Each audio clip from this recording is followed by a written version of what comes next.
আল্লাহর কাছে দোয়া করার নিজাম হচ্ছে, আপনি যখন আল্লাহর কাছে হাত তুলবেন, কিছু চাবেন, আল্লাহর কিছু প্রশংসা করে নেবেন, আল্লাহ রাব্বুল আলামিনের কাছে প্রশংসা করবেন। এবং এই সূরার এই সুন্নাহ পদ্ধতি কোরআন আমাদেরকে শিখিয়েছে। জোরে কোন সুবহানাল্লাহ। কোরআন মাজিদের শুরুতে আল্লাহ রাব্বুল আলামিন রবের কাছে কি করে চাইতে হয় শিখালেন। আল্লাহ পাক বললেন, আলহামদুলিল্লাহি রাব্বিল আলামিন আর রহমানির রহিম মালিকি ইয়াউমিদ্দিন ইয়্যাকা না'বুদু ওয়া ইয়্যাকা নাস্তাঈন ইহদিনাস সিরাতাল মুস্তাকিম সিরাতাল্লাযীনা আন'আমতা আলাইহিম গায়রিল মাগদুবি আলাইহিম ওয়ালাদ-দাল্লিন। আমিন। আল্লাহ তাআলা দুয়ার মধ্যে সূরা ফাতিহার মধ্যে রবের কাছে কিভাবে চাইতে হয় পদ্ধতি শিখিয়ে দিলেন। আল্লাহ পাক এভাবে শুরুতে বলে দেন না যে বান্দারে আমার কাছে দোয়া করি, ইহদিনাস সিরাতাল মুস্তাকিম, আল্লাহ আমাদেরকে সঠিক পথে পরিচালিত করো। এই ডিমান্ডটা আল্লাহর কাছে করার আগে, আল্লাহর কাছে চাওয়ার আগে আল্লাহ পাক কিছু পদ্ধতি শিখিয়ে দিলেন। প্রথমে প্রশংসা করে নিতে হবে আল্লাহ পাকের। আলহামদুলিল্লাহি রাব্বিল আলামিন, যত প্রশংসা আছে সমস্ত প্রশংসার একচ্ছত্র মালিকানা লিল্লাহি, ওই আল্লাহ রাব্বিল আলামিন, যিনি গোটা জগতের প্রতিপালক। সুবহানাল্লাহ। সিস্টেমটা বুঝেন একটু। প্রথমে আল্লাহর প্রশংসা করছি আমরা। আপনি পৃথিবীর যত কিছুরই প্রশংসা করেন না কেন, সব ঘুরিয়ে পেঁচিয়ে সব কিছুর সমন্বয়, সব কিছুর জামান একত্রিত করে প্রশংসাটা মূলত আল্লাহ পাকেরই হয়। ঠিক কিনা জোরে বলেন? আচ্ছা, আপনি ধরুন একটা ফুলের প্রশংসা করলেন যে ফুলটা কত সুন্দর, কত সুবাসিত, কত চমৎকার। আপনি চাঁদের প্রশংসা করলেন, চাঁদটা কত সুন্দর লাগছে, রাতের আধারে চাঁদটা জ্বলে আছে, চাঁদটার কারণে পুরো আকাশটাই যেন সুন্দর হয়ে গেছে, পরিবেশটা যেন সুন্দর হয়েছে। এই যে আপনি চাঁদের প্রশংসা করলেন, ফুলের প্রশংসা করলেন, কখনো গাছের করলেন, কখনো মাছের করলেন, কখনো মানুষের প্রশংসা করলেন, মানুষ এত সুন্দর। এই যে এত সুন্দর যদি প্রশংসা চলছে, প্রকারান্তে প্রশংসাগুলো আল্লাহ পাকের হচ্ছে।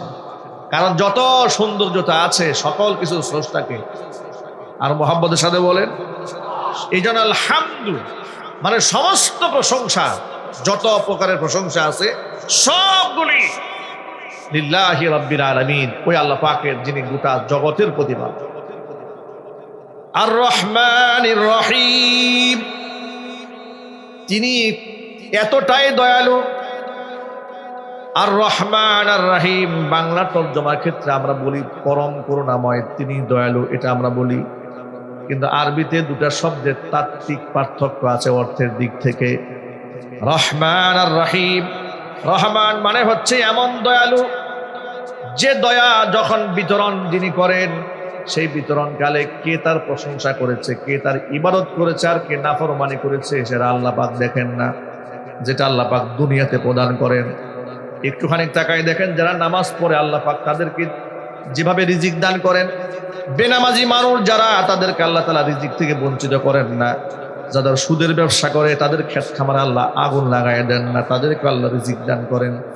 এমনকি নাস্তিক যারা আল্লাহকে অস্বীকার করে, স্রষ্টাকে অস্বীকার করে, তাদেরকে আল্লাহ রাব্বুল আলামিন রিজিক দান করেন। একটু জবাব দিয়ে বলতে হবে, এক বাক্যে সকলেই বলেন, রিজিক দেওয়ার মালিক কে? তাহলে যদি আল্লাহ তাআলা সকল বান্দাদের উপরে এককভাবে যদি এভাবে ব্যাপকভাবে নিয়ামত না দান করতেন, তাহলে পৃথিবীর মধ্যে বেনামাজি, কাফের, ফাসিক, ফুজ্জার যারা ছিল সবগুলা না খায় মরে যেত। আল্লাহ পাক রহমান লিদ দুনিয়া, দুনিয়ার জন্য আল্লাহ পাকের যে দয়া, সেটা হচ্ছে নামাজি, বেনামাজি, আস্তিক, নাস্তিক, শিক্ষিত, অশিক্ষিত আল্লাহকে গালি দেবে, এরপরেও আল্লাহ পাক তার উপর দয়া করবেন। এটাকে বলা হয় রহমান। সুবহানাল্লাহ জোরে বলেন। আর রহিম, আল্লাহ পাক পরম করুণাময়, অতীব দয়ালু। রহিম মানে হচ্ছে এমন দয়ালু, আল্লাহর যে দয়াটা শুধুমাত্র বিশেষ বিশেষ পার্সনরাই পাবে। আর রহিম লিল আখিরা, যিনি আখিরাতের ময়দানের জন্য রহমান থাকবেন না, আখিরাতের ময়দানে তার রহিম গুণের প্রকাশ ঘটাইয়া দিবেন। আখিরাতে রহমত শুধুমাত্র নেককার বান্দারা পাবে। আখিরাতে রহমত শুধুমাত্র আল্লাহমুখী মানুষগুলা পাবে। কোন কাফেরকে, কোন মুশরিককে আল্লাহ সামান্যতম দয়া প্রদর্শন করবেন না। এমনকি নবী রাসূলরা যদি কোনো কাফের মুশরিকদের জন্য সুপারিশ করে, কাফের মুশরিকদের জন্য সুপারিশ মঞ্জুর হবে না। মনে রাখবেন, আর রহিম লিল আখিরা, আখিরাতের জন্য আল্লাহ পাক দয়ালু বিশেষ ব্যক্তিদের জন্য। তবে আপনাদেরকে এই কথার একটা সুসংবাদ দিয়ে দেই, বিশেষ ব্যক্তি বলতে আল্লাহ রাব্বুল আলামিন ইমানদারদেরকে বুঝিয়েছেন। ইমানদার যদি পাপীও হয় তাকে আল্লাহ তাআলা রহমত দেবেন। আরো জোরে কোন সুবহানাল্লাহ। ইমানদার ব্যক্তি যদি পাপিষ্ঠও হয় সেও আল্লাহ রহমত থেকে বঞ্চিত হবে। এটা বলা হয়েছে বেঈমান কাফেরদের জন্য, নাস্তিক যারা রবকে অস্বীকার করেছে, কুফরি করেছে, শিরিক করেছে, এমন ব্যক্তিরা কোনো ক্রমে কিয়ামতে আল্লাহ পাকের দয়া পাবে না। আল্লাহ পাকের করুণার আধার তাদেরকে ব্যক্তি দিয়ে আঁকড়ায় ধরবে না, তাদেরকে উদ্ধার করবে না। এছাড়া আল্লাহ রাব্বুল আলামিন যত বড় গুনাহগারী ব্যক্তি হোক না কেন, আল্লাহ রাব্বুল আলামিন তার রহিম গুণের বহিঃপ্রকাশ ঘটিয়ে নিয়ামত প্রাপ্ত বান্দাদের কাতারে ওই গুনাহগার বান্দাদেরকেও শামিল করে আল্লাহ পাক তাদেরও মুক্তির ফয়সালা করে দেন। কমন কথা আপনারা সকলে জানেন যে কিয়ামতের দিন নেককার মানুষের আমলনামা ডান হাতে পড়বে আর বদকার মানুষের আমলনামা বাম হাতে পড়বে। এই কথাটা সকলে জানেন তো? এটা মোটামুটি আমরা সকলে জানি।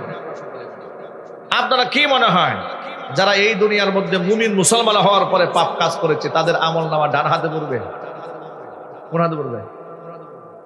কথা বলেন। ইমানদার কিন্তু গুনাহ করেছে, আমলনামা কোন হাতে পড়বে? বাম হাতে না।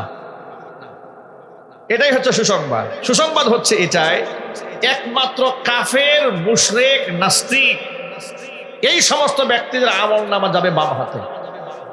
ইমানদার বান্দা যারা, তারা যত বড় গুনাহগারী হোক না কেন আল্লাহ রাব্বুল আলামিন তাদের সকলের আমলনামা ডান হাতেই দান করবে। আল্লাহ পাক কোন ইমানদার বান্দার আমলনামা বাম হাতে দেবেন, কারণ বাম হাতে আল্লাহ যাদের আমলনামা দেবে চিত্রটা ভয়াবহ হবে। সেটা কেমন হবে? হাদিস শরীফের মধ্যে এসেছে, তার বাম হাতটা ভেঙে দিয়ে পিছন দিক থেকে পিঠকে ছিদ্র করে এই হাতটা পেট থেকে ফুটা হয়ে বের হয়ে আসবে। এরপর তার উপর ঘৃণিতভাবে, নিন্দিতভাবে আমলনামা তার বাম হাতের মধ্যে পড়ে যাবে। লজ্জায়, ঘৃণায়, দুঃখে মাথা উঁচা করে দাঁড়াতে পারবে না। এই ভয়াবহ বিভীষিকাময় পরিস্থিতির শিকার একমাত্র মুশরিকরা হবে, একমাত্র কাফেররা হবে, একমাত্র নাস্তিকরা হবে, বেঈমানরা হবে। ইমানদারদেরকে এত ভয়াবহ লাঞ্ছনা আল্লাহ তাআলা কিয়ামতে দেবেন। সুবহানাল্লাহ। ঈমান এত বড় দৌলত, এই জন্য কোনো ক্রমে ঈমানি ব্যাপারে কোনো কম্প্রোমাইজ চলবে না। আল্লাহর বিশ্বাসের ক্ষেত্রে, পরকালের বিশ্বাসের ক্ষেত্রে ঈমানে ভেজাল রাখা যাবে না। আমলে যদি ভেজাল হয়ও, আপনি আমলের মধ্যে ইচ্ছা করেও তো 100% ভেজাল মুক্ত থাকতে পারবেন না, ঠিক কিনা জুড়ে বলেন। কিন্তু ঈমানে কোনো ক্রমে ভেজাল রাখা যাবে না। ঈমান থাকতে হবে একেবারে নিরঙ্কুশ, নির্ভেজাল ঈমান। যেমন আপনি মনে মনে চিন্তা করলেন যে পরকাল আসলেও আছে না নাই, নাও তো থাকতে পারে, নাউজুবিল্লাহ। এটা হচ্ছে আপনি ঈমানের খাতরা। আপনি মনে মনে ভাববেন, হাদিস শরীফের মধ্যে আল্লাহ রাসূল বলেছেন মিজান আছে, সিরাত আছে, আলামে বারজাক আছে, সুয়াল জবাব আছে। সুয়াল জবাবটা কেমনে হয়, কিভাবে হয়, এটা নাও হইতে পারে। মনে মনে সংখ্যা করলেন, এটা ঈমানের খাতরা। এই ঈমানি দুর্বলতা যাদের আছে তাদের আমলনামা থাকবে বাম হাতে। আর ঈমানে কোনো ভেজাল নাই। পরকালে বিশ্বাস করি, কবরের জীবনকে বিশ্বাস করি, সুয়াল জবাবকে বিশ্বাস করি, রবের সামনে দাঁড়াতে হবে সেটাও বিশ্বাস করি, আমলনামা মিজানের পাল্লায় উঠায় দেওয়া হবে সেটাও বিশ্বাস করি, হায়াতের মালিক আল্লাহ সেটাও বিশ্বাস করি, মৌতের মালিক আল্লাহ সেটাও বিশ্বাস করি, রিজিকের মালিক আল্লাহ তাও বিশ্বাস করি, ভালো মন্দের মালিক আল্লাহ তাআলা তাও বিশ্বাস করি। সকল কিছুর ফয়সালা ওয়াল খায়রি ওয়াল কদরি খায়রিহি ওয়া শাররিহি মিনাল্লাহি তাআলা, ভালো মন্দের ফয়সালা আল্লাহর পক্ষ থেকে হয় সেটাও বিশ্বাস করি। ওই বিশ্বাসে কোনো প্রকারের ভেজাল রাখা যাবে না। কথা বুঝতে পেরেছেন? ইমানে কোনো প্রকারের ভেজাল রাখা যাবে না। এরপরে আমলে যদি ত্রুটি হয় তাহলে আল্লাহ রাব্বুল আলামিন বান্দাকে আমল নামার ত্রুটি মাফ করার জন্য বিভিন্ন ওসিলা তালাশ করে, অনেক ওসিলা তালাশ করে করে অসংখ্য বান্দাকে আল্লাহ মাফ করে দেবে। আল্লাহ পাক শুধু বান্দাকে মাফ করতে চায়, জোরে কোন সুবহানাল্লাহ। বান্দা আল্লাহ থেকে দূরে সরে গুনাহ করতে চায়, আর আল্লাহ তাআলা প্রতিনিয়ত বান্দাকে ক্ষমা করার জন্য ডাকতে থাকে। এই জন্য আল্লাহর উপর বিশ্বাসে কোনো ঘাটতি রাখা যাবে না। হ্যাঁ, কিছু কিছু ঘাটতি হয় বিশ্বাসে ইলম না থাকার কারণে। এই জন্য শরিয়াতে ইসলামে ইলমকে অবধারিত করা হয়েছে। কোরআনে নাজিলকৃত প্রথম আয়াত, প্রথম শব্দই ইকরা, আপনাকে পড়তে হবে, আপনাকে জানতে হবে। যদি আপনি না পড়েন তো আপনি কি আমল করবেন? আপনি না জানলে আপনি নামাজটাও ঠিক মতো পড়তে পারবেন না, ঠিক কিনা? না জানলে রোজাও সঠিকভাবে আদায় করতে পারবেন না, না জানলে পর্দাও ঠিক মতো আদায় করতে পারবেন না। যদি আপনি না জানেন তাহলে বান্দার হকের ব্যাপারে আপনি অবগত হলেন না, হক নষ্ট করে বসে আছেন। এই জন্য আল্লাহর আবেদ যারা হয়, প্রকৃত আল্লাহ ওলি যারা হয়, তারা অশিক্ষিত মূর্খ মানুষ কসম আল্লাহর ওলি হতে পারে না। আল্লাহর অতি ওলি হতে গেলে শরীয়তের জ্ঞান তার থাকতেই হবে। মূর্খ মানুষ আল্লাহর ওলি হওয়া কোনো ক্রমেই সম্ভব না। কথা বলতে হবে, ঠিক আছে? মূর্খ মানুষ আল্লাহর ওলি কি করে হবে বলেন তো আপনি? মূর্খ মানুষ তো জানে না সেজদা দিয়া কি বলতে হয়, রুকু দিয়া কি বলতে হয়, তা জানে না। হালাল হারাম বুঝে না, জায়েজ না জায়েজ জানে না। দেখা গেল সে জেনে শুনে ইবাদত মনে করে এমন কাজ করেছে যেটা কুফরি, ইবাদত মনে করে এমন কাজ করেছে যেটা শিরকি। এই জন্য মনে রাখবেন, নিয়তের বিশুদ্ধতার সাথে সাথে পদ্ধতির বিশুদ্ধতা জানা এটাও জরুরি। আল্লাহর কাছে আমল কবুল হতে গেলে নিয়তের বিশুদ্ধতা যেমন জরুরি, আমলের বিশুদ্ধতাও জরুরি। এটা একটু এক্সাম্পল দিলে খুব সহজে বুঝবেন। মনে করেন আপনি খুব খালেস নিয়তে আল্লাহকে সন্তুষ্ট করার লক্ষ্যে আপনি মাজারে গিয়ে সেজদায় পড়ে কান্না শুরু করলেন। আপনার মনের মধ্যে খারাপ কিছু নাই, আপনি মূলত আল্লাহকেই চাচ্ছেন, কিন্তু পদ্ধতি সঠিক নয়। চোখের পানি কবুল হবে? যদি বলেন ভাই, এই চোখের পানি কবুল হবে? পদ্ধতি সঠিক নয়। পদ্ধতি দেখাবার জন্য আল্লাহ পাক এই পৃথিবীতে একজন শিক্ষক পাঠিয়েছিলেন, একজন বার্তাবাহক পাঠিয়েছিলেন, একজন মেসেঞ্জার পাঠিয়েছিলেন, একজন রাহমাতুল লিল আলামিন পাঠিয়েছিলেন। তিনি আমাদের কলিজার টুকরা নবী মুহাম্মদ রাসূলুল্লাহ সাল্লাল্লাহু আলাইহি ওয়াসাল্লাম। সব পদ্ধতি বলে দিয়েছেন, আপনি তার পদ্ধতি ফলো করেন। নবীজি সাল্লাল্লাহু আলাইহি ওয়াসাল্লাম বলেছেন, তাফাররাকাত বানু ইসরাঈল আলা 72 মিল্লাহ। বনি ইসরাইল সম্প্রদায়ের লোকেরা 72টা দলে বিভক্ত হয়ে গিয়েছিল। ওয়াসাতাফতারিকু উম্মতি আলা 73 মিল্লাহ। আমার উম্মতেরা ভাগ হবে 73 কাতারে। কুল্লুহুম ফিন্নার, সবগুলি কাতার জাহান্নামে যাবে, ইল্লা মিল্লাতান ওয়াহিদা, একটি মাত্র কাতার জান্নাতে যাবে। সাহাবায়ে কেরাম জিজ্ঞেস করলেন, তাদের পক্ষ থেকে বলা হলো, কিলা মা হিয়া ইয়া রাসূলুল্লাহ, যে কাতারটি জান্নাতে যাবে তার পরিচয়টা বলে দিন। নবীজি জাওয়ামিউল কালিম ছিলেন, অল্প শব্দে বেশি কথা বোঝাতে পারতেন। হুজুর বললেন, মা আনা আলাইহি ওয়া আসহাবি, যে মতের উপরে, যে আদর্শের উপরে, যে আমলের উপরে, যে পথের উপরে, যে আখলাকের উপরে, যে চরিত্রের উপরে, যে দর্শনের উপরে আমি নবী নিজে প্রতিষ্ঠিত আছি, আমার সাহাবায়ে কেরাম যে আদলে, যে ইনসাফের উপর প্রতিষ্ঠিত আছে, আমার কাতার এবং আমার সাহাবীদের আদর্শের কাতারটাই জান্নাতীদের কাতার। সুতরাং আমল এটা সুন্নাহ থেকে শিখে নিতে হবে, সাহাবায়ে কেরামের কাছ থেকে শিখে নিতে হবে। না শিখে মন গড়া ইসলাম পালন করা, যদি বলেন ইসলাম পালন করা যাবে না। এই জন্য তালাবুল ইলমি ফারিদাতুন আলা কুল্লি মুসলিম, প্রতিটা মুসলমানের জন্য দ্বীনের ইলম শিক্ষা গ্রহণ করা সুন্নাত না ফরজ। আরো যদি বলেন, অনেক লোকেরা বলে না, গ্রামের লোকেরা খুব চালাকি করে বলে যে কিয়ামতের দিন হুজুরদের খুব কড়া বিচার হবে। কারণ হুজুরা জেনে শুনে গুনাহ করে। বলে না গ্রামের লোকেরা যে হুজুরদের কঠিন বিচার হবে কিয়ামতে। আমরা মূর্খ সূর্খ মানুষ, নামাজ পড়লে পড়ি, না পড়লে না পড়ি, এত ইলিম কালাম নাই, জ্ঞান বুদ্ধি নাই, আমাদের একটা ফয়সালা হয়েই যাবে। মনে রাখবেন, আপনার তো একটা বাজবে, কিন্তু 12টা তো আগে বাজবে। 12টা বাজার আগে তো আর একটা বাজে না। কথা বলেন, ঠিক না বলেন? আগে 12টা বাজার পরে এরপরে একটা হবে। আপনি জানলেন না, এটা হচ্ছে আপনার প্রথম অপরাধ, এটা ফরজ ছিল।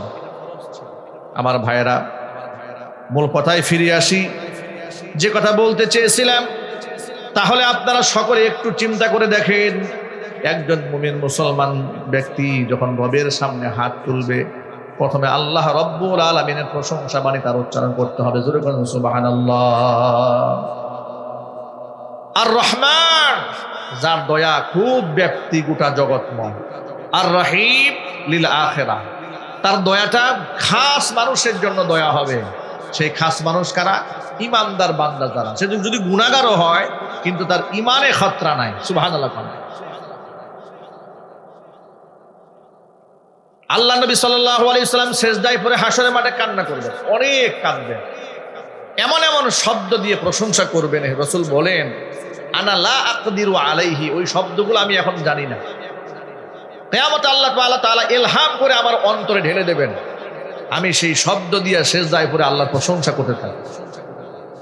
আল্লাহ পাক আমাকে ডাক দিয়ে 4টা কথা বলবেন। আমাকে প্রথম বলবেন, ইয়া মুহাম্মদ, হে মুহাম্মদ, ইরফা রাসাক, মাথা উঠান। ওয়াকুল ইউসমা, আপনি বলুন, আপনার কথা আজকে শ্রবণ করা হবে। ওয়াসাল তো আপনি চান, আপনাকে প্রদান করা হবে। ওয়াসফা তুশাফা, আপনি সুপারিশ করুন, সুপারিশ মঞ্জুর করা হবে। নবীজি মাথা উঠাবেন, আল্লাহকে ডেকে বলবেন, রব্বুল আমিন, আমার অসংখ্য উম্মতেরা জাহান্নামের হাবুডুবু খাচ্ছে, দৃশ্য দেখে আমার মন শান্ত হচ্ছে না। আপনার ওয়াদা আছে, আপনি আমার উম্মতের ব্যাপারে আমারে খুশি করবেন।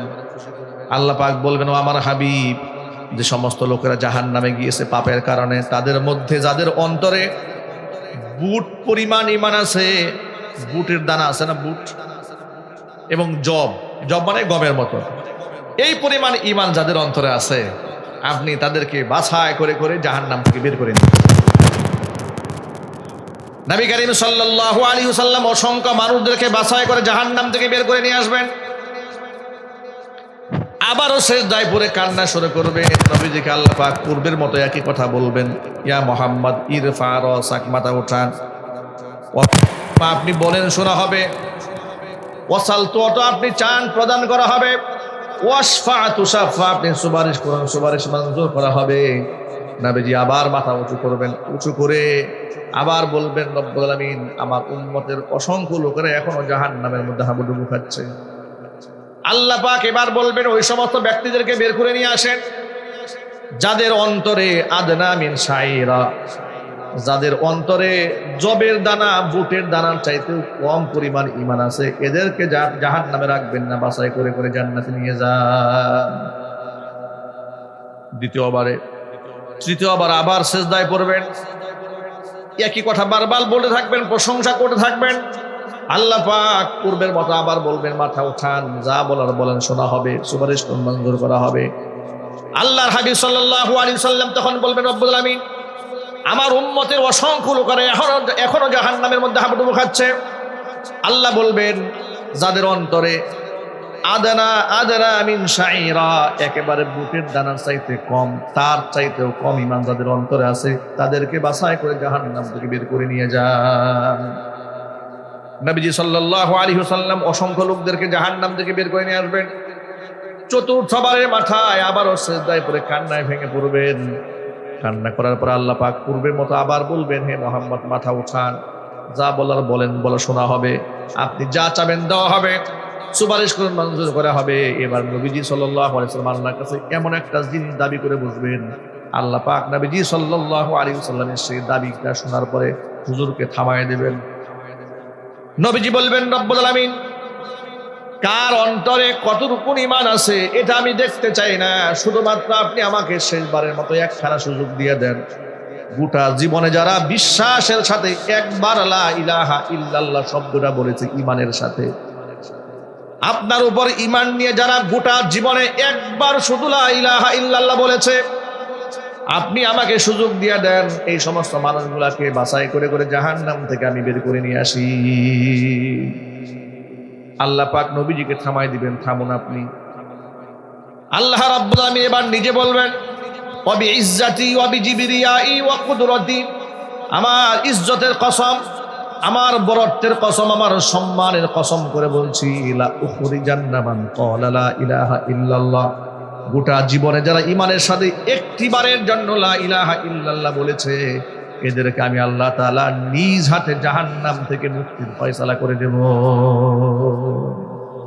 জোরে কোন আল্লাহু আকবার, আরো চিৎকার দিয়ে বলেন আল্লাহু আকবার।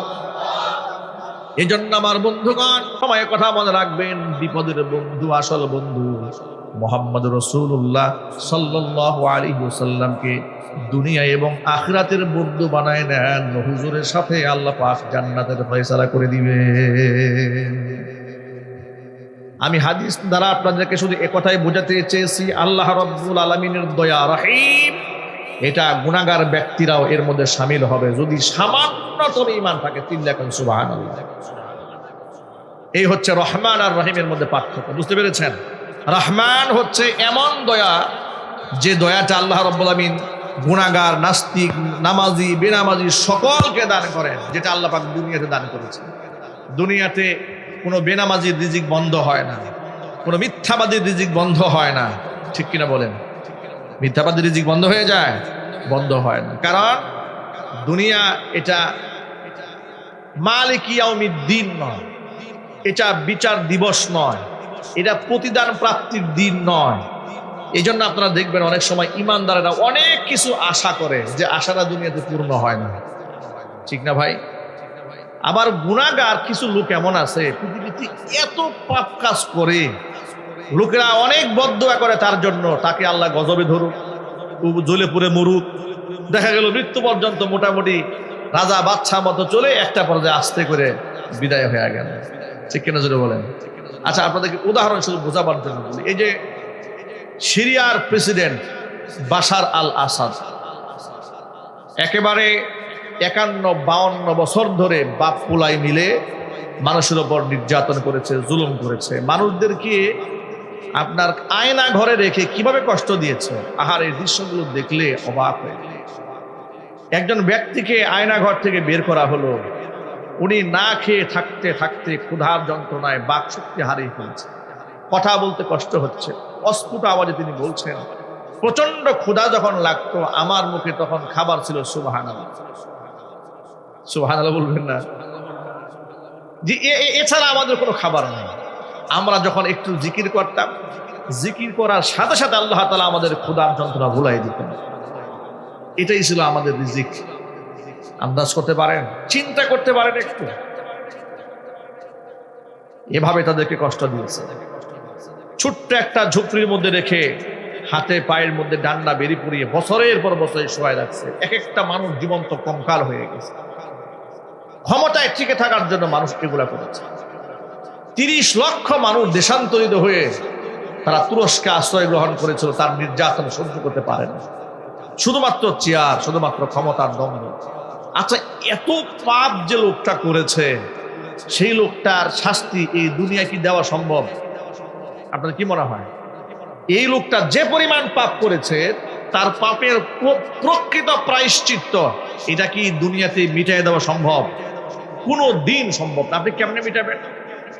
ধরেন সে নির্যাতন করেছে 1 কোটি মানুষকে, তো তাকে প্রায়শ্চিত্ত আপনি কি দিয়ে দেবেন?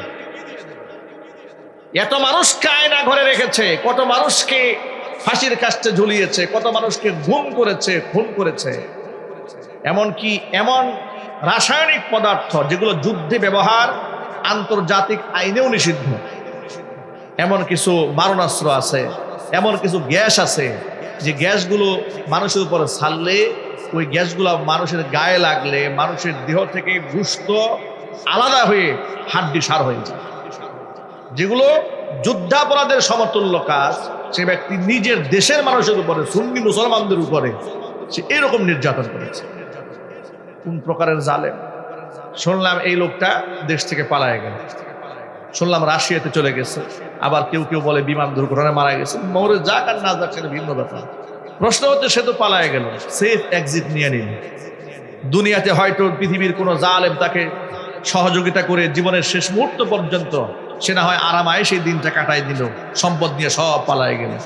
কারণ আপনি একটু বাংলাদেশের দিকে চিন্তা করেন, বাংলাদেশ থেকে যারা হাজার হাজার কোটি টাকা বিদেশে পাচার করে নিয়ে গেছে, যারা সেফ এক্সিট নিয়ে বাংলাদেশ দেশ থেকে বের হয়ে গেছে, তারা মৃত্যু পর্যন্ত যদি দেশে নাও আসে, তাদের থাকা খাওয়া ভরণ পোষণে কোনো অসুবিধা হবে? একটু জোর আওয়াজে বলেন। কিন্তু এই কোটি মানুষকে যে কষ্ট দিল, তার প্রায়শ্চিত্ত আপনি কেমন দিলেন? আপনি দিতে তো পারলেন না। অনুরূপ ভাবে পাপিষ্ঠ ব্যক্তিদেরকে প্রায়শ্চিত্ত যেমন দুনিয়াতে দেওয়া সম্ভব নয়, ইমানদারেরাও জীবনে এত কষ্ট করে যার প্রায়শ্চিত্ত আপনি দুনিয়াতে দিতে পারবেন না। উদাহরণস্বরূপ বলি, ধরুন আল্লামা দিলওয়ার হোসেন সাঈদী রহমাতুল্লাহি আলাইহি, উনি 55 বছর কোরআন শরীফের তাফসির মানুষকে শোনালেন, মানুষদেরকে নামাজি বানালেন, সুদ থেকে মুক্ত করলেন, ঘুষ থেকে মুক্ত করলেন, তার বয়ান শুনে কত মানুষ বাপ মার খেদমত করলেন। এরপরে জালেমের কারাগারে তিনি 13টা বছর বন্দী থাকলেন। সর্বশেষ এদেশের মানুষের একটা স্বপ্ন ছিল, উনি জেল থেকে বের হবেন, আবার কোরআনের তাফসির শোনাবেন, জালেমের পতন হবে, তিনি একদিন রাজা বাদশার মতো বের হয়ে আসবেন। কিন্তু উনার ধুকে ধুকে কষ্ট করতে করতে করতে করতে একদিন দুনিয়া থেকে উনি চলে গেলেন। তাহলে যে আল্লাহর জন্য তিনি এই পৃথিবীতে তাহাজ্জুদ করলেন, কোরআন তেলাওয়াত করলেন, মানুষকে ডাকলেন, জেল জরিমানা গ্রহণ করলেন, বাতিল শক্তির রক্ত চক্ষের উষানোর শিকার হলেন, বছরের পর বছর পরিবার থেকে দূরে থাকলেন, এই যে কষ্টটা একজন ব্যক্তি করলেন, তার এই কষ্টের তো একটা প্রাপ্য, একটা হক আছে না নাই? আরো জোরে বলেন, সেটা কি তিনি দুনিয়াতে পেয়েছেন? জোরে বলেন, পেয়েছেন? না, সেটা তিনি পাননি।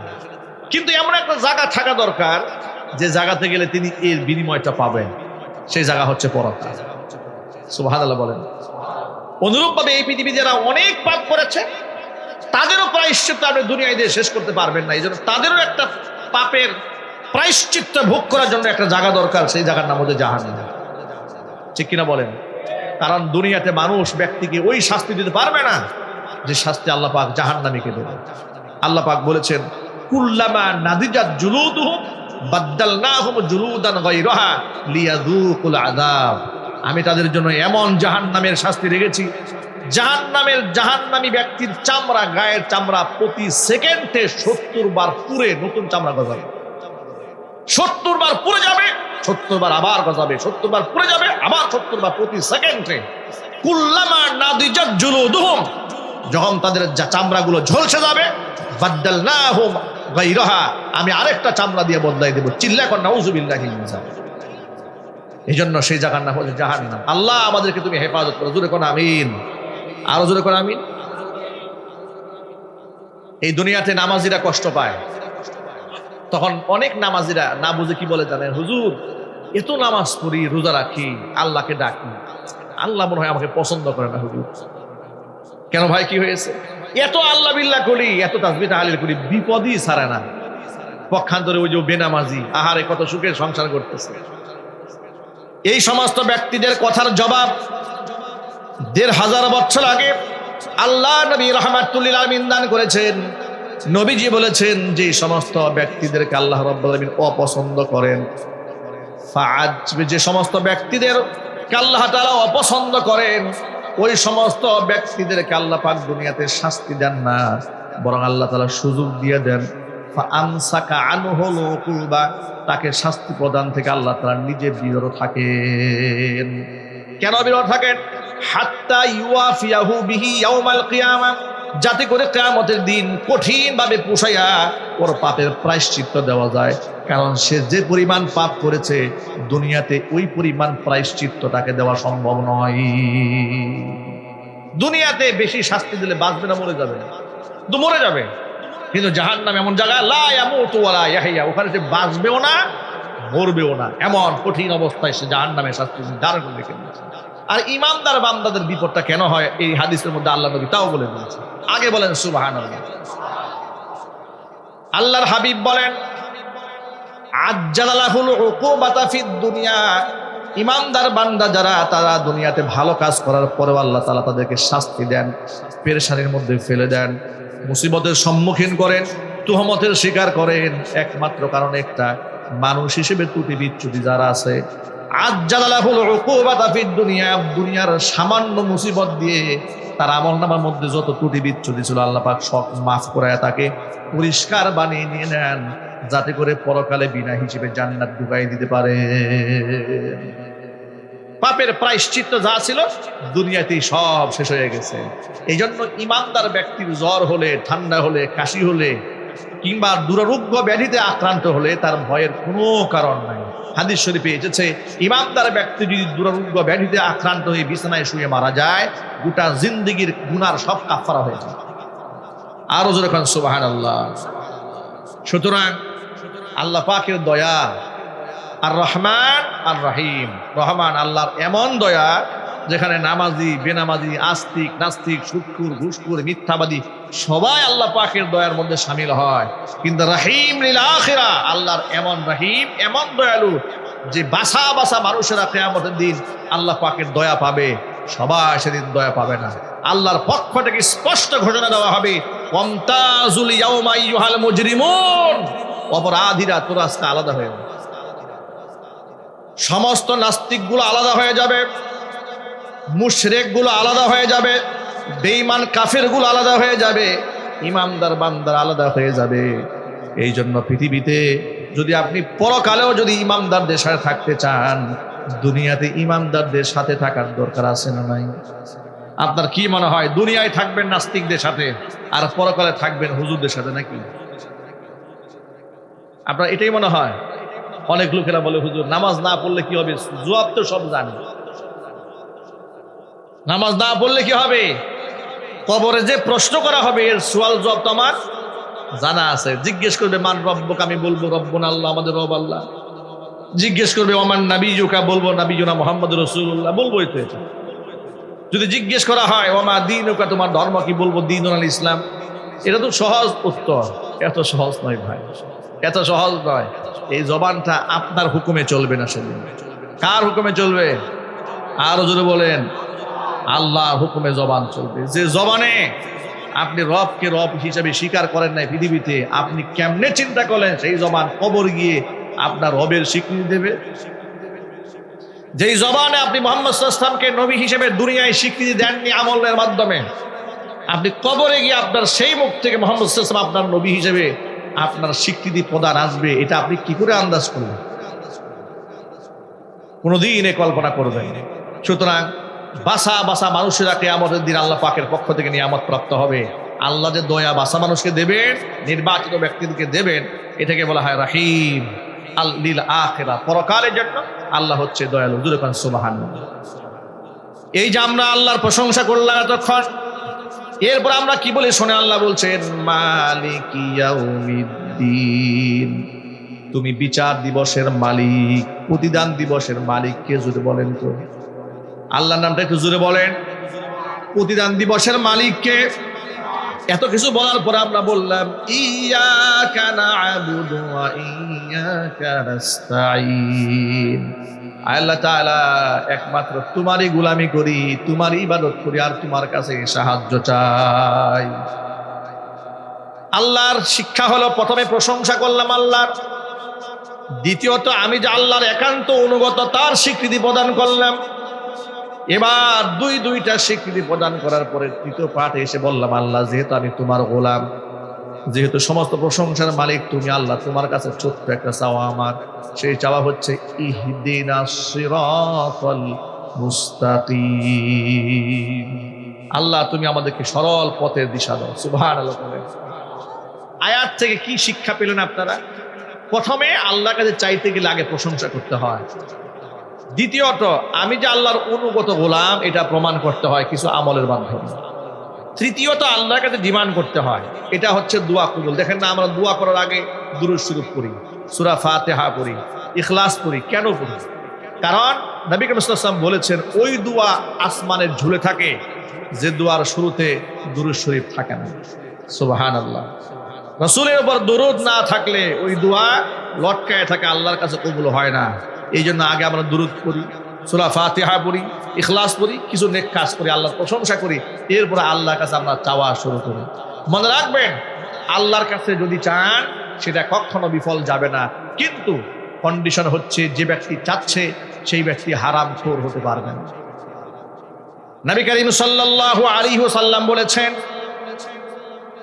কোন এক ব্যক্তি সফরকালীন অবস্থায় ধুলোমলিন চেহারা নিয়ে রবের সামনে দাঁড়িয়ে কিবলামুখী হয়ে আল্লাহর কাছে দোয়া করছে, নানান রকমের দোয়া করছে, আল্লাহ আমাকে ক্ষমা করো, আল্লাহ আমাকে ক্ষমা করো।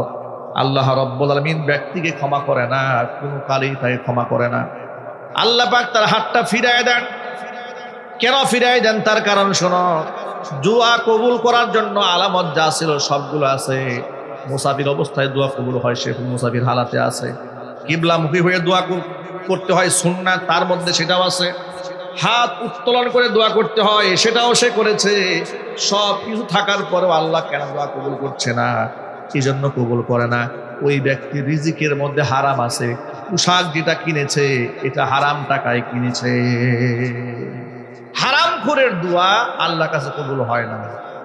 কথা বুঝতে পেরেছেন? আজকে আমি আমার খুতবার মধ্যে সূরা বাকারা থেকে ছোট্ট একটা আয়াত কারিমা তেলাওয়াত করেছি। এই পৃথিবীতে যারা সুদ খায়, যদিও ময়মনসিংহে সুদের ব্যবসা নাই, আল্লাযীনা ইয়াকুলুনার রিবা লা ইয়াকুমুনা ইল্লা কামা ইয়াকুমুল্লাযী ইয়াতাখাব্বাতুহুশ শাইতানু মিনাল মাসসি। এই পৃথিবীতে যারা সুদ খাবে, কিয়ামতের দিন রবের সামনে তারা স্বাভাবিক অবস্থায় দাঁড়াতে পারবে না। জিন কাউকে ওয়াসওয়াসা দিয়ে যেমন বেসামাল করে দেয়, পাগলা বেশে ওই মানুষগুলা হাসরের ময়দানে দাঁড়াবে। মানুষরা ওদের অবস্থা দেখেই বুঝতে পারতো বেটা দুনিয়াতে সুদ করছিল। আল্লাহর সামনে স্বাভাবিক অবস্থায় সম্মান নিয়ে তারা দাঁড়াতে পারবে না। তাদের অন্যায়টা কি? তারা এই পৃথিবীতে বলে বেড়াতো, যালিকা বিআন্নাহুম ক্বালু ইন্নামাল বাইউ মিসলুর রিবা। তারা বলতো ব্যবসাটাও তো এক প্রকারের সুদের মতোই। ব্যবসার মধ্যে টাকা ইনভেস্ট করলে এখান থেকে লভ্যাংশ আছে, সুদের মধ্যেও টাকা ইনভেস্ট করলে সেখান থেকে টাকা বের হয়ে আসে। যেরকম নাউজুবিল্লাহ। সুদ আর ব্যবসা কি এক জিনিস?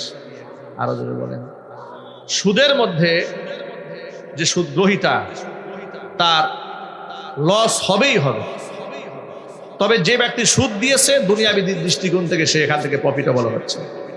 ব্যবসার মূল নীতিটা হচ্ছে যে ব্যবসার মধ্যে উভয় লাভবান হয়। যে পণ্য বিক্রি করে সেও লাভবান হয়, যে খরিদ্দার যে কিনে সেও লাভবান হয়। এমনকি ব্যবসার মধ্যে যে টাকা ইনভেস্ট করেছে সে কোনো সময় ক্ষতিগ্রস্ত হতেও পারে, ঠিক কিনা বলেন? কিন্তু সুদে যে টাকা লাগায় তার ক্ষতি হওয়ার কোনো সম্ভাবনা থাকে দিচ্ছে? যদি ফসলে আগুনও লাগে, বাড়িঘর পুড়েও যায়, সুদখোর তার হক ছাড়বে।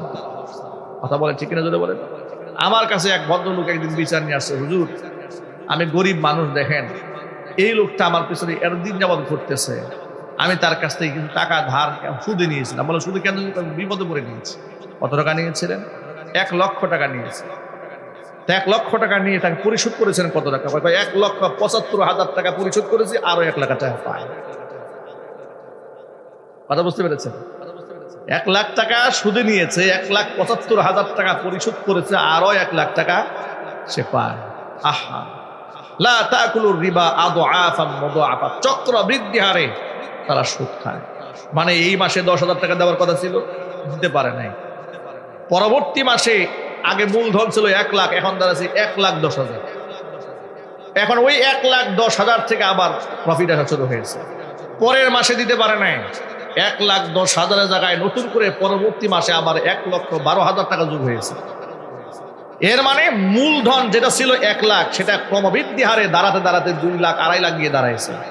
এটা শুধু মূলধন ছিল 1 লাখ, সেখানে দাঁড়ায় গেছে কয় লাখ? 2-2.5 লাখ, আর লাখ তো বাকি আছে এখন। এভাবে শোষণ করা হচ্ছে। আল্লাহ পাক বলেছেন, ইয়ামহাকুল্লাহুর রিবা ওয়া ইউরবিস সাদাকাত। আল্লাহ সুদকে নিশ্চিহ্ন করে দেন, ধ্বংস করে দেন, আর দানকে আল্লাহ তাআলা বৃদ্ধি করে দেন। জোরে বলেন সুবহানাল্লাহ। এই জন্য ইসলাম যদি রাষ্ট্রে প্রতিষ্ঠিত না হয়, এই ওয়াজ নসিহত করে এগুলা থেকে জাতিকে মুক্ত করা সম্ভব হবে না। এই জন্য রাষ্ট্রে ইসলাম প্রয়োজন, দেশেই ইসলাম প্রয়োজন। সব ব্যাংকিং সেক্টরগুলা সুদমুক্ত করা সম্ভব হবে যদি রাষ্ট্রের খলিফা একজন মুসলমান হয়। কথা বলেন ঠিক কিনা? যদি শরীয়তে ইসলাম কায়েম করা হয়, আল্লাহর বিধান অনুযায়ী আইন বাস্তবায়ন করা যায়, যাকাত ভিত্তিক অর্থনীতির রাষ্ট্রে চালু করা যায়, 1 থেকে 2 বছর ধনীদের কাছ থেকে যাকাত নেওয়া হবে, যাকাত নেওয়ার মতো মানুষ গোটা দেশে খুঁজে পাওয়া যাবে। আল্লাহু আকবার বলেন। এত সুন্দর ফর্মুলা বাদ দিয়ে লোকেরা সুদ, ঘুষ, জিনা, ব্যভিচার, চুরি, ডাকাতি, রাহাজানি করে ভরে ফেলছে গোটা রাষ্ট্র। যত ভাইরা আছেন, আপনাদের কাছে আমি আজকে যে বয়ানের মূল প্রতিপাদ্য বিষয় যা বুঝাতে চাইলাম এতক্ষণ, নিশ্চয়ই আপনারা বুঝতে পেরেছেন যে আমাদের রব আমাদের খুব কাছে। আমরা যা বলি আমাদের রব সেটা শুনেন। আমরা যদি হালাল খুর হই, হারাম খুর না হই, আমাদের সমস্ত দুয়ায় আল্লাহর কাছে কবুল হয়ে যায়। সুবহানাল্লাহ। দোয়া করার কয়েকটা সুন্নাহ পদ্ধতি শিখাই দেয়, আপনাদেরকে মনে রাখবেন। 1 নাম্বার হচ্ছে, যখন দোয়া করবেন, দোয়া করার পূর্বে কিছু দুরূদ শরীফ পড়ে নেবেন। সূরা ফাতিহা, ইখলাস, ইস্তিগফার পড়বেন। আল্লাহর কাছে হাত তুলবেন, হাতটা উঁচু করে হাত তুলবেন, সুন্নাহ। কিবলামুখী হয়ে দোয়া করা সুন্নাহ। অনুরূপভাবে দোয়া কবুলের বিশেষ বিশেষ মুহূর্ত আছে, যেমন তাহাজ্জুদের সময় আছে, কুবাইদাল মাগরিব, মাগরিবের নামাজের পূর্ব মুহূর্ত আছে, 2 সেজদার মাঝখানে, বৈঠকের মাঝখানে যে সময়টা, সেই সময়টাতে ইমাম সাহেব যখন খুতবা প্রদান করে 2 খুতবার মাঝখানের সময়টাতে, ইফতারের পূর্ব মুহূর্তে দোয়া কবুল হওয়ার সময়, বিশেষ বিশেষ মুহূর্ত তো আছেই। যে কোনো মুহূর্তে আপনি রবের কাছে দোয়া করতে পারেন, কিন্তু যখন দোয়া করবেনই মনের মধ্যে এই চিন্তা ভুলেও রাখবেন না, এই দোয়া আল্লাহ কবুল করতেও পারে, নাও করতে পারে। এটা মাথায় রাখবেন। কোনো সংশয়, দ্বিধাহীন চিত্তে রবের কাছে চাবেন। আরে বাবা, আল্লাহ তো এমন মহান, আমি যদি গুনাহগার হইও না কেন, আল্লাহ যদি তার রহমতের হাজারো লক্ষ কোটি রহমতের মধ্যে 2-1 ছিটা ফোঁটা আমাকে দিয়ে দেয়, তাহলে কি আল্লাহ লস হয়ে যাবে? কথা বলে না কেন? আল্লাহর ভান্ডার থেকে কমে যাবে? তাহলে আপনি এই চিন্তা কেন করতেছেন যে আল্লাহ আমার দিতে গিয়ে আল্লাহ কিছু শর্ট পড়ে কিনা, কেন আল্লাহ আমাকে দিবে, আমি তো খারাপ মানুষ, এ কথা মনে বলেও রাখবেন না। আপনি নিশ্চিতভাবে দোয়া করবেন, নিশ্চয়ই আমার রব দোয়া কবুল করবেনই করবেন, আমাকে ফেরত দেবেন না। চিল্লা এখন সুবহানাল্লাহ। তখন দোয়ার মধ্যে একটা ভাব থাকবে, একটা মোহাব্বত থাকবে, অনুনয় বিনয় থাকবে। দোয়া করার সময় কান্নার ভান করতে হয়। হাদিসের মধ্যে এসে তুমি কান্না করো রবের সামনে, কান্না না আসলে দোয়ার সময় কান্নার ভান করো। সুবহানাল্লাহ। এই কথাগুলো মনে থাকবেন ভাই ইনশাল্লাহ। তবে অবশ্য আমাকে হারাম থেকে বাঁচতে হবে। লা ইয়াদখুলুল জান্নাতা, জান্নাতে প্রবেশ করবে না লাহমুন, ওই গোশতের টুকরা, নাবাতা মিনাস সুহতি, যে গোশত তৈরি হয়েছে হারাম থেকে, এটা আল্লাহ পাক বেহেশতে নেবেন না। সুতরাং সুদ হালাল না হারাম? সবাই একটু জোরে বলেন ভাই। ঘুষ হালাল না হারাম? এগুলো বাদ দিয়ে দেন। সুদ দেওয়াও যাবে না, নেওয়াও যাবে না, সাক্ষী হওয়া যাবে না। আল্লাহ নবী সাল্লাল্লাহু আলাইহি ওয়াসাল্লাম বলেছেন,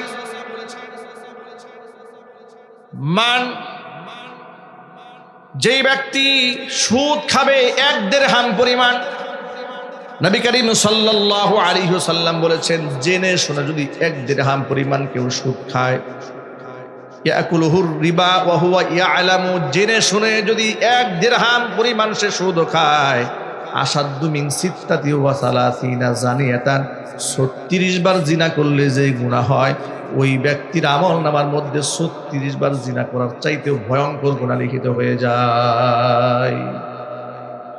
4 শ্রেণীর মানুষের উপর আল্লাহর নবী লানত দিয়েছেন। কয় শ্রেণী? লানা রাসূলুল্লাহ সাল্লাল্লাহু আলাইহি ওয়াসাল্লাম আকিলার রিবা, যে ব্যক্তি সুদ খায়, ওয়া মুকিলাহু, যেই ব্যক্তি সুদ খাওয়ায় মানে সুদ দেয়, ওয়া কাতিবাহু, যেই ব্যক্তি সুদ লেখে, ওয়া শাহিদাহু, যেই ব্যক্তি সুদের সাক্ষী হয়ে যায়। এই 4 শ্রেণীর মানুষের উপরে নবীজির লানত। এই জন্য গ্রামগঞ্জে যারা সুদের সাক্ষী হতে যান, খবরদার, সুদ তো দেবেন না, সুদ নেবেন না। সুদ খাওয়া হারাম, সুদ দেওয়া হারাম, সুদ লেখাও হারাম, সুদের সাক্ষী হওয়া কি ভাই যদি বলেন তো? এই কথাটা কি সকলে মনে থাকবে ইনশাল্লাহ? সুদের সাক্ষীও হওয়া যাবে না। সুদখোর আল্লাহ পাকের মালউন, আল্লাহ পাকের পক্ষ থেকে সে অভিশপ্ত। আল্লাহর নবী তাকে অভিশাপ দিয়েছেন যে ব্যক্তি সুদ খায়। হাদিস শরীফে এসেছে, যেই ব্যক্তি সুদ খাবে, নিজের মায়ের সাথে জিনা করলে যে গুনাহ হয়, সুদ খাওয়া মানে নিজের মায়ের সাথে জিনা করা। এত স্পষ্ট বক্তব্য শোনার পরে সুদ খাওয়ার স্বাদ কোন মুসলমানের মনে থাকতে পারে ভাই? কোনো মুসলমানের মনে সুদের স্বাদ থাকতে পারে না। আমরা দেখেছি গ্রামগঞ্জে মহিলারা এখন সুদের ব্যবসা করে, 5,000 10,000 টাকা থাকে, সেটাও মহিলা একজন আরেকজনের বাড়িতে গিয়া সুদের মধ্যে লাগাই রাখে। হারাম। আল্লাহ আমার ভাইদেরকে, মা বোনদেরকে, আমাদের সকলকে এই সুদের ভয়াবহ থেকে বাঁচার তৌফিক দান করো। জোরে কোন আমিন। মনে রাখবেন, আপনি দুনিয়াতে চলতে গেলে অনেক সময় কষ্ট হয়। যদি একটু এদিক সেদিক করেন, অন্যায় দিকে হাত বাড়ান, দেখবেন যে দুনিয়া সহজ মনে হচ্ছে। আল্লাহ রসুল বলেছেন, একটু এদিক সেদিক করলে হারাম ইনকাম করতে পারে, জেনেও বান্দা হারামে হাত দেয় না, সবর করেছে, হালালের উপর অবিচল থেকেছে। আল্লাহর পথের মুজাহিদের যে মর্যাদা, ওই ব্যক্তির আমল নামে আল্লাহ মুজাহিদের সওয়াব দান করেন। এই জন্য ভাইরা, সুদের সাথে আমাদের কোনো সম্পর্ক থাকবে, আল্লাহ তাআলা যেন আমাদেরকে হালাল রিজিক উপার্জন করার তৌফিক দান করেন। আল্লাহর কাছে খাস দিলে দোয়া করার তৌফিক আমাদেরকে দান করেন। আল্লাহ রাব্বুল আলামিন আজকে যে কথাগুলো আপনাদের সামনে উপস্থাপন করেছি, সবার আগে আমাকে, এরপর আমার ভাইদেরকে, আমার মা বোনদেরকে, সকলকে আমল করার তৌফিক দান করেন। জোরে কোন আমিন। আপনাদের সকলের জ্ঞাতার্থে আরেকটা এলান দিয়ে দিচ্ছি।